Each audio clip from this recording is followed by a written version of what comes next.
Halo teman-teman, kembali lagi di Linggo Rerasan. Nah, kali ini saya bersama seseorang yang sangat keren dan panutan untuk teman-teman semua, khususnya untuk teman-teman Arsi dan teman-teman Urban nih. Ada seseorang yang keren banget, ada Pak Marco Kusuma Wijaya. Halo Pak Marco, selamat Halo, pagi. selamat pagi. Boleh disapa dulu dong Pak teman-temannya nih. Halo, selamat pagi teman-teman. Saya Marco Kusuma Wijaya. Pekerjaan saya tidak jelas, tapi akhir-akhir ini saya menulis buku 3 jilid ini tentang kota-kota Indonesia.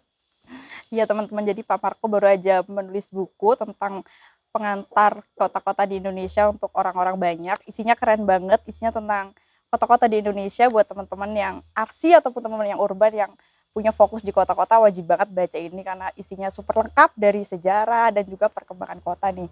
Nah, kita juga hari ini akan ngobrol-ngobrol sama Pak Marco tentang kota-kota di Indonesia. Nah, kalau ngomongin kota-kota di Indonesia nih Pak, kalau boleh tahu sih tantangan apa sih Pak untuk kota-kota di Indonesia saat ini tuh? Nah, ini mikirnya lama nih. Apa ya?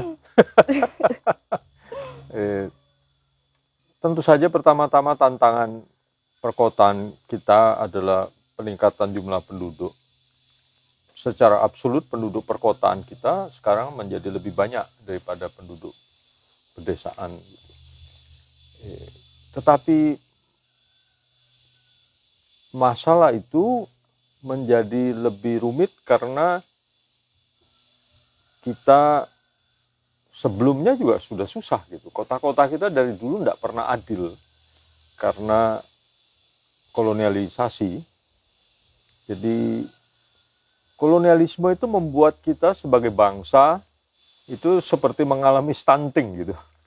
Pertumbuhan kita terlambat, gizinya kurang, diskriminasi dan sebagainya. Jadi ketika kita merdeka, kita mewarisi sebuah kota yang strukturnya itu tidak adil. Yang kita tahu kan Belanda kebanyakan membangun bagian-bagian kota yang terkenal itu, misalnya Candi Baru di Semarang, Kota Baru di Jogja, Menteng Kebayoran Baru di Jakarta, dan di tempat-tempat lain. Itu kan hanya untuk orang Eropa, juga Darmo di Surabaya.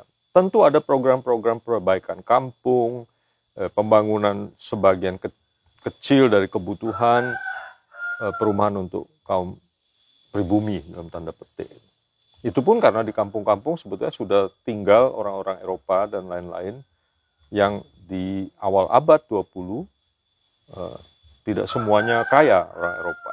Jadi motivasinya berusaha tapi secara skala tidak mencukupi, dan secara kenyataan tetap yang mendapat lebih banyak dari ruang-ruang kota itu adalah orang-orang Eropa.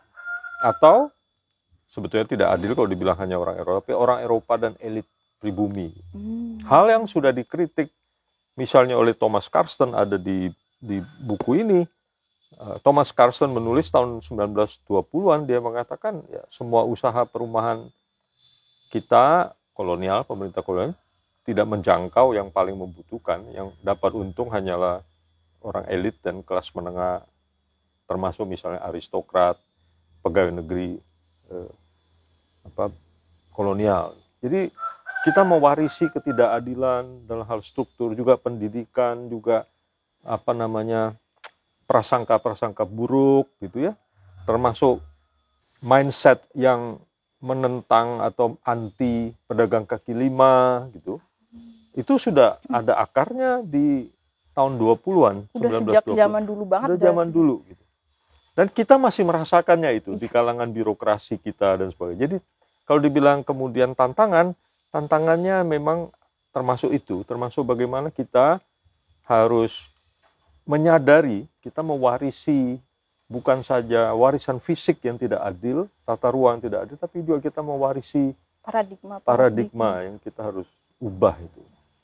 Nah, dengan penduduk perkotaan yang meningkat, ya persoalannya, tantangannya menjadi dua kali lebih berat. Gitu. Lebih kompleks juga ya Pak? Iya, begitu. Cukup nggak segitu tantangan? Atau mau tantangan lain?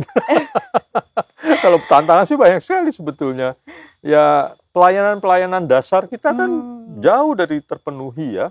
air minum saja gitu. Kalau di negara maju itu misalnya pelayanan air minum itu disebut pelayanan universal. Mereka tidak dapat membayangkan, saya peneliti-peneliti teman-teman itu, mereka bingung, loh di sini tidak semua orang dapat air minum atau air bersih melalui pipa. Ya tidak gitu. Bahkan di Jakarta terpisah itu. Jaringan pipa di Jakarta bagian sana dengan jaringan pipa bagian sini itu terpisah. Para peneliti ini kaget ketika baru mengetahui itu, karena ini mereka sebut universal services, pelayanan universal yang harusnya ketika dibuat sudah semuanya harus terjangkau. Karena kita tidak. Gitu, ya. Karena itu kebutuhan dasar ya Pak ya. Sebenarnya. Nah di atas semua ini, sementara kebutuhan-kebutuhan dasar kita masih jauh dari terpenuhi, para pemimpin-pemimpin kota negeri kita sibuk dengan urusan-urusan yang nggak perlu, gitu. Membuat hal-hal yang terlalu simbolik, yang tidak perlu, termasuk pindah ibu kota. Kan kita nggak mungkin meninggalkan kota yang ada, termasuk Jakarta. Karena di situ bukan hanya ada 10,5 juta penduduk kota, kemudian sekitar 30 juta seluruh Jabodetabek, tapi sudah berapa banyak yang dibangun di situ tidak terhitung gitu. Dan itu tidak mungkin ditinggalkan, tapi harus diperbaiki terus. Air minum di Jakarta itu baru melayani 65% orang. Air terpipa ya, bukan air minum. Air kita istilahnya, kalau air minum tuh seolah-olah yang langsung bisa diminum. Ini tidak, air bersih lah. Baru 60-an%, 65, 66. Jogja mungkin lebih tinggi, 70, 80. Surabaya 90-an. Surabaya punya sejarah panjang karena tuntutan masyarakatnya sangat awal. Di akhir abad 19, masyarakatnya sudah menuntut air berpipa. Tentu saya masyarakat Belanda, ya. Tapi kemudian berkembang. Gitu, ya. Berarti sebenarnya itu kalau suatu kota yang kayak dia masih belum dibilang baik, itu pindah tuh bukan menjadi solusi sebenarnya ya Pak? Ya sama aja, ini cara berpikir yang kita sebut escapism ya, melarikan diri dari persoalan. Sama dengan orang-orang bilang, wah kita bisa bikin planet di Mars, tempat lain menjadi seperti bumi supaya kita bisa tinggal. Kenapa nggak memperbaiki bumi aja gitu? Itu aneh sekali gitu. Tapi air minum salah satu ya, tapi juga misalnya angkutan umum kan, semua orang sekarang membicarakan angkutan umum gitu. Kalau di kota-kota, kalau kamu pergi ke, saya tidak tahu Amerika tapi kalau di Eropa, kota dan penduduk 100.000 itu sudah punya sistem bus yang teratur. Bahkan kadang-kadang udah ada subway kadang-kadang di beberapa kota. Kita kan baru mau mulai gitu. Jadi memang karena itu sebetulnya pemimpin politik, birokrasi kita harus bekerja sangat keras gitu. Dan kita berhak menuntut mereka bekerja keras. Kalau dari semua kan kota ternyata punya banyak masalahnya nih ya Pak ya. Dari semua banyak masalah itu tuh prinsip apa sih Pak yang bisa kita pegang untuk merespon masalah-masalah tantangan di kota itu? Pertama mindset, jangan berpikir yang enggak-enggak gitu. Kedua harus bersikap adil. Karena kalau kita mulai dari pelayanan umum itu untuk semua orang. Ketiga, harus kreatif memang. Jangan serta-merta meniru dari luar atau apapun. Mohon maaf saya mengambil contoh Surabaya, kalau ada teman-teman di Surabaya ya. Surabaya itu terlambat membangun sistem angkutan umum berdasarkan bus karena ada mimpi-mimpi mau bikin sistem tram ya. Baru sekarang mereka memutuskan oke deh akhirnya kita bikin bus aja deh, kayaknya tram nggak akan bisa tercapai. Nah itu contoh dari mindset yang berpikir yang aneh-aneh gitu. Ya, merasa tram itu entah karena nostalgia atau justru karena merasa tram itu modern. Padahal tram itu kan lebih kuno daripada bus. Kan mobil belakangan, kereta api duluan, termasuk kereta api dalam pengertian sesuatu yang berjalan di atas rel.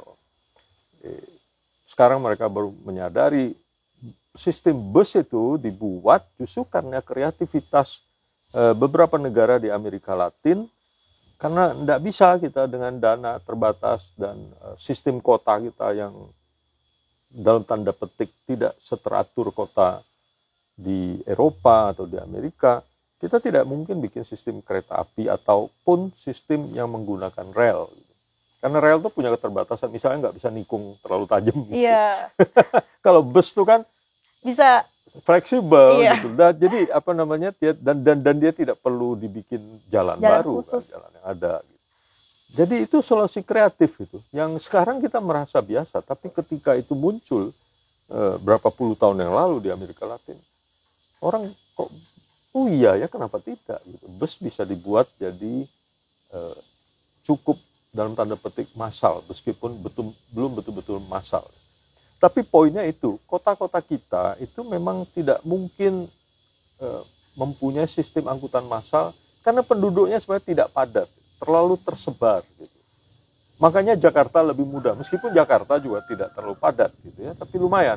Kalau kota-kota lain ya, dari sekarang jangan bermimpi untuk membangun subway atau MRT atau apapun, jangan mimpi.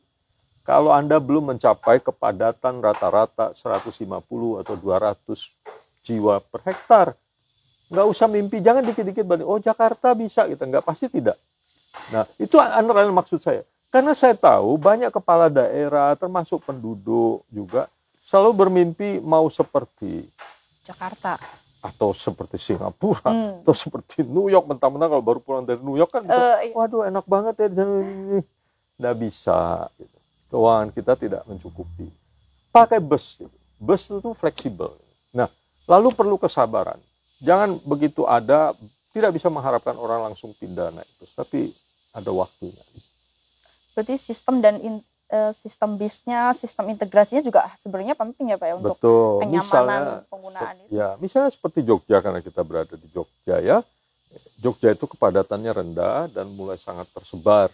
Nah, jangan pakai bus yang besar, karena bus yang besar akan rugi, nggak akan cukup penumpangnya. Lebih baik bus yang lebih kecil tapi lebih kerap, atau diatur jadwalnya supaya lebih sesuai dengan keadaan. Misalnya jalur ke kampus UGM itu sangat penting karena itu Mobilitas paling di sana banyak lebih manusianya tinggi, gitu ya. Jangan ada yang dihapus itu. Saya dengar ada yang dihapus itu. Jangan gitu. Bahwa belum ya memang harus disubsidi untuk sampai tahun tertentu gitu. Jakarta pun sampai sekarang subsidi. Dan subsidi itu jangan dianggap sebagai sesuatu yang jahat atau merugikan ya. Itu kan uang kita bersama, ya kita pakai bersama, apa salahnya. Nah, karena banyaknya itu kompleks tadi permasalahan di kota, dengan sekarang tuh anak muda kan kayak mereka cukup kreatif juga kan Pak. Nah, kalau kira-kira apa sih peran anak muda biar bisa berkontribusi untuk kota yang lebih baik gitu ke depannya? Pesan-pesan untuk anak muda sekarang. Pertama, jangan meniru orang tuanya. Kalau yang baik, jadi gini, misalnya ya, kebiasaan tergantung pada kendaraan pribadi itu sudah sangat tertanam dalam kebiasaan kita. Nah, saya rasa teman-teman muda akan menghadapi tantangan besar untuk melepaskan diri dari tantangan itu, selain juga karena tidak tersedia angkutan umum kan. Bagi kami yang di Jakarta sangat biasa. Istri saya berumur ya seumur saya lah ya, nggak usah disebut gitu. Itu seumur hidup naik angkutan umum loh. Dari ya bayangkan itu pokoknya lebih dari 50 tahun lah. 50 tahun lalu sistem bus di Jakarta tidak sebaik sekarang. Jadi kalau sekarang kami ngobrol itu ya alhamdulillah kita ini akhirnya dapat juga sistem bus yang bagus meskipun kita udah pensiun, atau justru pada waktu yang tepat nih kita udah pensiun kita dapat sistem angkutan umum yang baik. Kalau kita naik kadang-kadang penjaganya petugas pintu tuh tanya, ibu bapak mau kemana? Kalau jauh saya carikan tempat duduk. Ya. Jadi anak-anak muda menghadapi tantangan karena mewarisi kebiasaan dari orang tua yang tertanam.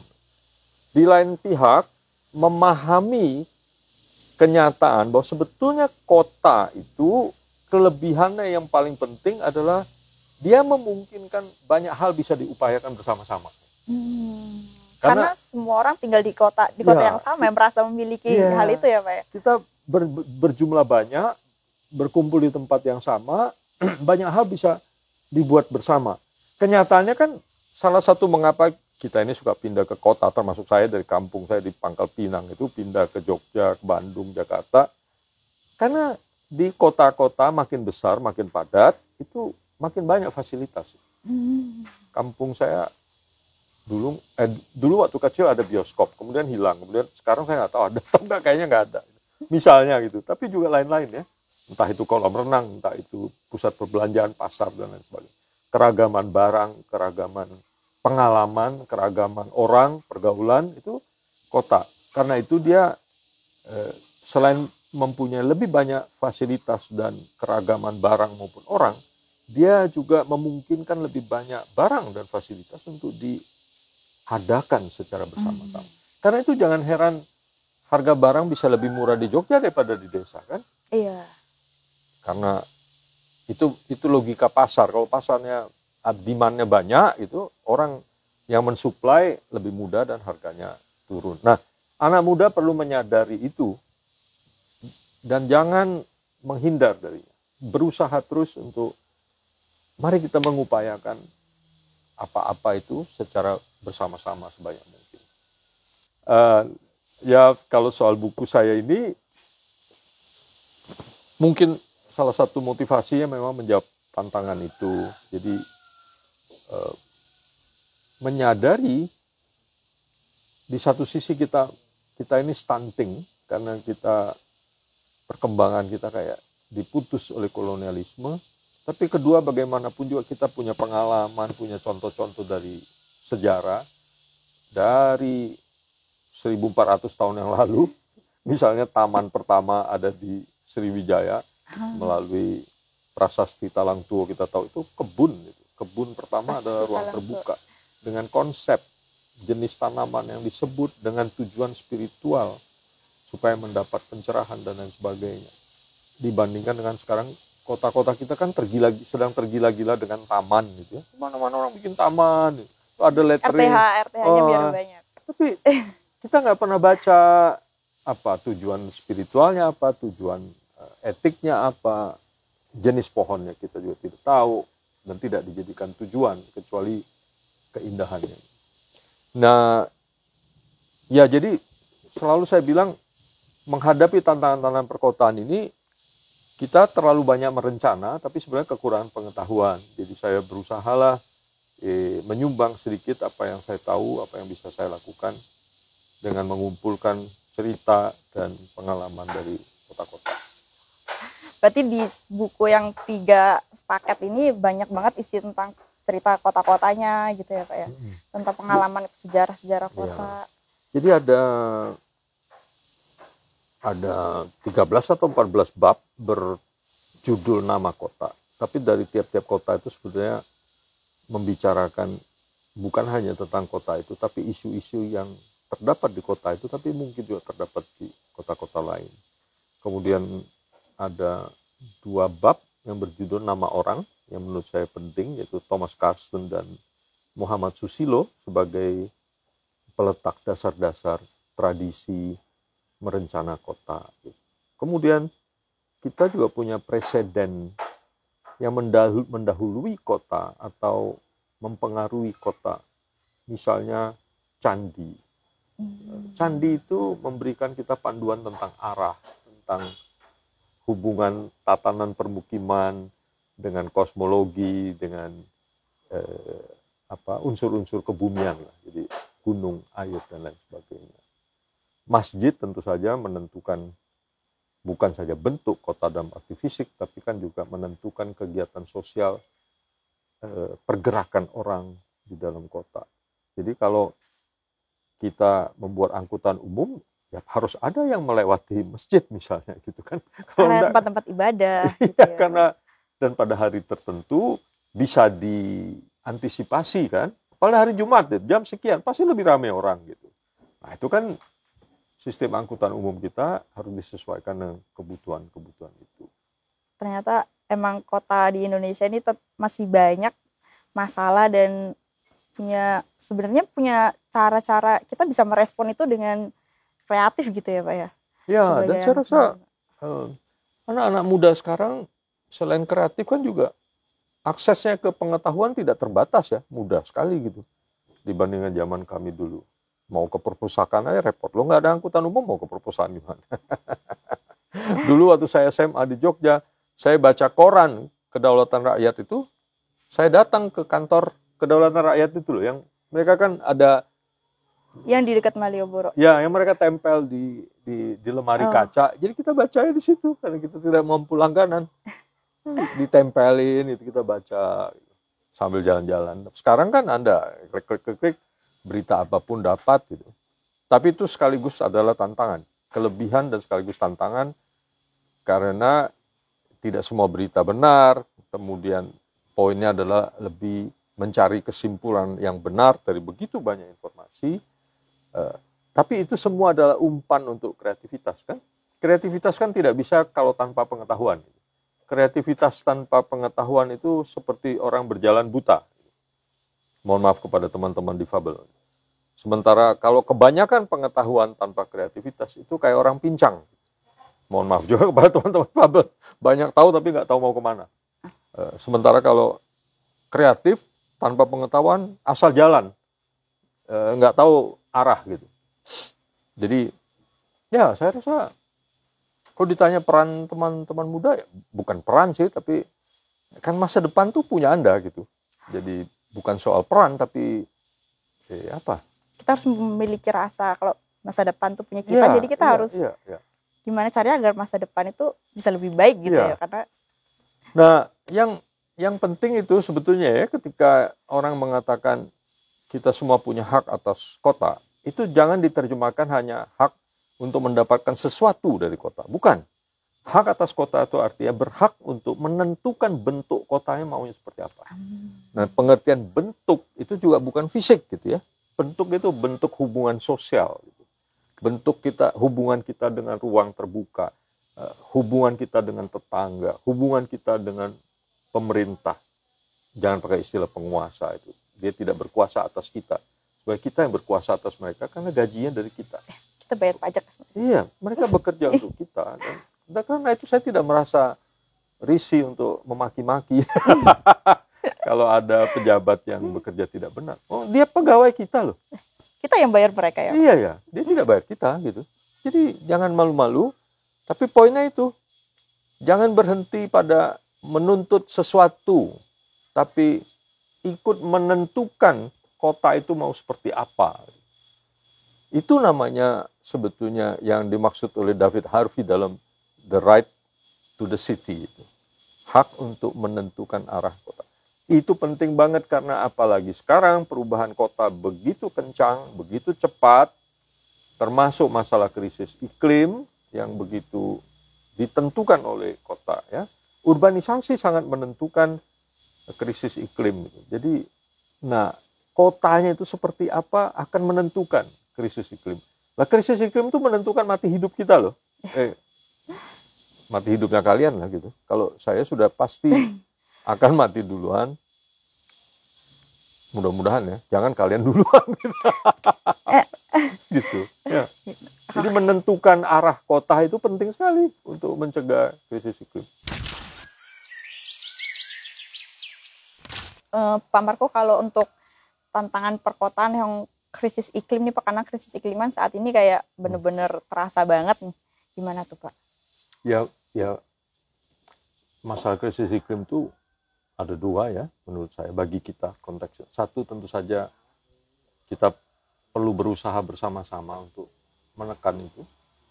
Kedua, menurut saya kita wajib menolong orang-orang yang paling lemah, yang sudah lama mengalami ketidakadilan dan karena krisis iklim akan menerima dampak yang paling besar. Dan ironinya, orang-orang yang paling lemah, katakanlah paling miskin, tapi lemah itu bukan hanya dalam pengertian miskin ya, tapi katakanlah misalnya orang miskin, itu sebetulnya berkontribusi paling kecil terhadap perubahan iklim. Tapi mereka menerima dampak yang paling besar. Karena itu tidak pernah salah untuk membantu mereka. Sementara kalau kita membantu yang lain-lain, ada kemungkinan salah. Karena nanti kita menjadi terjebak, tidak bisa membedakan antara kebutuhan dasar dengan keinginan yang berlebih-lebihan. Karena itu menurut saya fokus oleh teman-teman muda adalah juga pada keadilan untuk membantu yang paling lemah. Dan kedua, mengubah itu bisa dua ya. Mengubah diri sendiri, yang tadi itu antara lain termasuk jangan ikut kebiasaan orang tua. Tapi yang kedua, tetap harus bekerja sama untuk menuntut perubahan kebijakan. Jadi kota ini, perubahan iklim ini kan bukan hanya karena masing-masing pribadi, tapi juga karena kebijakan yang misalnya tidak mendukung perubahan perilaku gitu. Jadi kalau kita udah memilah sampah, tapi kotanya tidak punya Fasilitas untuk untuk mengolah pemilahan sampah yang udah dipilah, kan percuma. Jadi ada perlu kebijakan. Karena pemerintah tuh menggunakan uang bersama kita, sumber daya bersama kita yang memang wajib kita arahkan untuk menuju kepada pengurangan perubahan iklim. Berarti emang kita harus gak cuman kita aja gitu ya Pak yang ngerasain terjadinya perubahan krisis iklim, tapi kita juga merasakan perubahan itu dampaknya, tapi orang-orang yang lebih rentan tuh mereka merasakan lebih banyak gitu dampak dari perubahan krisis iklim. Dan saya rasa teman-teman muda yang begitu banyak dapat informasi dan juga kreatif itu harus mendalami terus persoalan itu. Jadi sekarang ini kita katanya kepanasan di di Jogja, di Surabaya, di Bandung dan sebagainya. Saya baru saja tweet data, memang kebetulan kita itu punya data suhu kota, setidaknya Jakarta, Surabaya, Bandung, itu dari tahun 1910. Lalu saya bandingkan dengan data tahun 2020, jadi itu 110 tahun. Kelihatan peningkatannya, dan Bandung itu meningkat paling banyak. Meskipun dia tetap lebih dingin, tapi dia meningkatnya paling banyak. Nah itu kita harus sampai mendalam itu, lalu mencari sebab-sebab dan melakukan perubahan. Nah, tidak bisa tidak memang harus berubah. Jangan mengharapkan terjadi perubahan tanpa kita melakukan sesuatu. Melakukan sesuatu itu nggak akan berubah. Nggak akan. Karena cuaca musim hujan juga sekarang udah berubah banget kan. Dulu Desember deras-derasnya, sekarang kadang Desember masih panas gitu ya Pak. Bener-bener kerasa banget. Makasih banyak Pak Marco atas cerita-cerita tentang kota hari ini, kayak bener-bener membuka ternyata banyak banget hal yang terjadi di kota gitu. Buat teman-teman semoga makin tahu lagi tentang kota, dan kalau teman-teman mau belajar lebih banyak tentang kota-kota, untuk teman-teman urban atau teman-teman arsi, yang kan ada teman-teman arsi juga yang belajar tentang kota, bisa banget baca bukunya Pak Marco. Terima kasih Pak Marco untuk hari ini. Terima kasih teman-teman sudah menyaksikan Linggo Rerasan. Dadah, sampai ketemu di Linggo Rerasan berikutnya. Sampai ketemu. Oh enggak, sama saya, sama dia aja ketemu lagi.